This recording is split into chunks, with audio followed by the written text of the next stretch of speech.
Hello, I'm Chris, welcome back to FRAG-MENTAL, thanks for joining me. Don't get me wrong, I love a good summer freshie, but I just can't wait to start busting out those autumn fragrances. I don't want to go full autumn just yet, so I choose some fragrances that blend that transition between the end of summer and the beginning of autumn. So if you want to get a head start on autumn, here are some recommendations.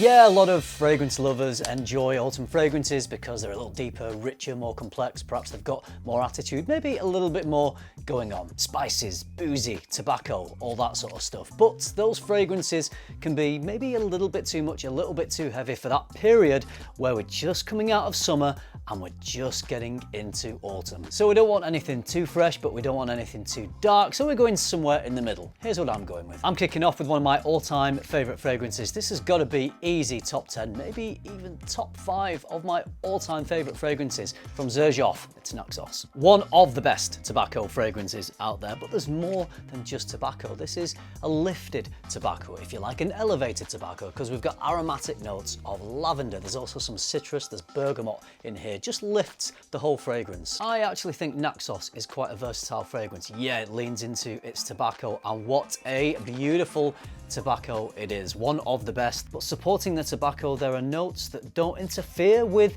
the magic of the tobacco in here, but they lift the whole fragrance, making it more aromatic, a little bit brighter, a little bit more lively. So it's appropriate for not necessarily really hot days, but those back end of summer days where it's just starting to get a little cooler. Knackos absolutely kills. Quite simply, 10 out of 10 masterpiece. Spice Bomb from Viktor and Rolf would be a good choice for this transitional period between summer and autumn. It's not too heavy, it's not too light, it does have some spicy freshness in there, but it's not a fresh scent. You're not gonna quite believe this, but I don't own Spice Bomb. I've got samples, I've worn it over the years, but I never purchased it. I love Spice Bomb Extreme, that's the best of the bunch for me. The two infrareds, the night visions. Of all the Spice Bombs that I own, this one is probably the best for this little transitional period. Spice Bomb Metallic Musk. This is a new version of Spice Bomb, definitely smells quite similar to the original. Quite a few notes listed in here. Aldehydes, black pepper, elemi, bergamot, cinnamon, pepper, lavender, musk, leather, ambrette, and labdanum. We've got robust autumnal notes like cinnamon, pepper, and leather, so there is a little bit of weight to this scent, but there's other notes in here that are lifting it. Aldehydes. Aldehydes will give a fragrance an airy quality. There's elemi, there's bergamot, so there's some citrus in there that just helps to lift the fragrance, helps it to radiate a little bit more, just so it's punching off and it's a little fresher than certainly Spice Bomb Extreme and some of the other Spice Bombs, but not too fresh and not too dark, a little bit sexy, rounded, and sensual. In my opinion, Metallic Musk is doing everything a good Spice Bomb flanker should do. It's linking back to the original, it's got that beautiful Spice Bomb DNA at its heart, so Spice Bomb lovers will enjoy this, but it's also doing a little bit of its own thing as well. And this just works perfectly for me for that end of summer, beginning of autumn. Now you might not have heard of this next one, I hadn't until recently, but they sent me this fragrance, I smelled it, I thought, yes, this is just perfect. It's a minty one, there's peppermint in the top, there's bergamot, ginger, jasmine, raspberry, rose, fir, all on top of a woody ambery base. Very minty in the opening. You spray this on and you think, this is a very minty fragrance, all the mint. But it does fade away, it settles down, so it has that lovely peppermint opening freshness, but then it settles into the other notes, the raspberry, the rose, the woods, the fir, the musk, the amber. These robust notes reveal themselves as the fragrance transitions. It is a very transitional fragrance, actually, from start to finish. It's very different in the opening to how it ends up. So if you want to go on a journey with your fragrance, this is going to take you on that journey. Fresh opening with the mint, but I wouldn't describe it as a freshie, but fresh enough to be the end of summer. But then as it takes you on that journey, we get those more autumnal notes as we start to get into the beginnings of autumn. It's a really lovely smell, very unique as well. Doesn't smell like anything else I have in my collection. I've sprayed this a little bit, but I'll be spraying it a lot more over the next few weeks. This one is definitely one to put on your radar.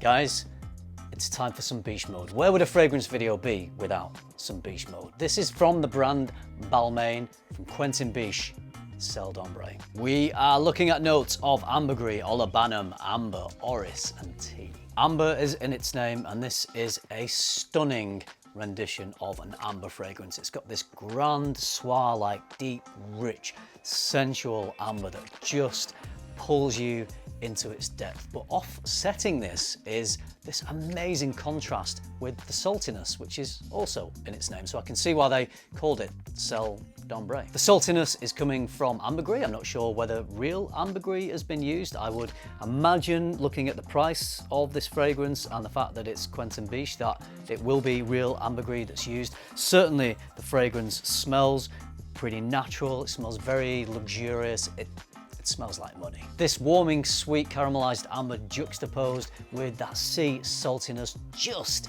hits the spot. And as I mentioned, this is Biche mode because it's a strong fragrance. This is Quentin Biche just having fun with using really good raw materials, creating a very strong, head-turning, statement-making, long-lasting, impactful fragrance. This is an absolute stunner. It's like the salt in here is just there to wave goodbye to those summer days spent by the ocean, and then it takes us gently by the hand and guides us and dives us into this deep, rich, sensual autumnal amber. So we're going from summer days into those autumnal days, and I'm here for it.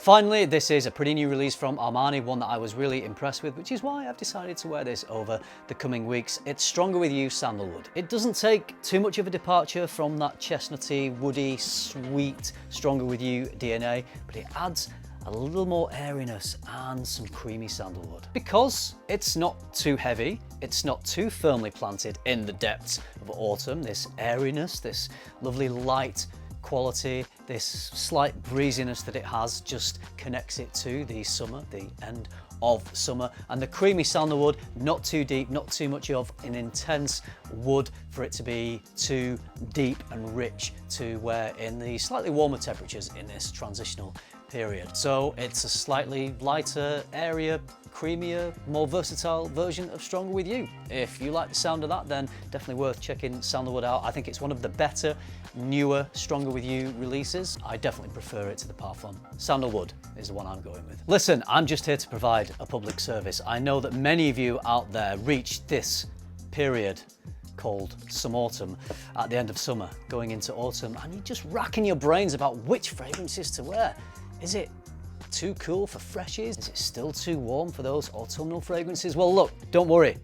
I've got you. You don't have to scratch your head. You don't have to have any more sleepless nights about what to wear in this transitional period, because I've given you some fantastic recommendations. Let's start a conversation. What do you think about the fragrances I've talked about in this video? Are they appropriate for this little some-autumn period? That sounds a bit rubbish, doesn't it? I'll have to come up with a better name. Anyway, what do you think? And what fragrances would you wear coming out of the end of summer and going into autumn? Let me know, drop those down in the comments. I hope you liked the video. If you did, hit like, subscribe if you haven't already. And if you do all that, I'll see you in the next one. Thanks for watching. Bye.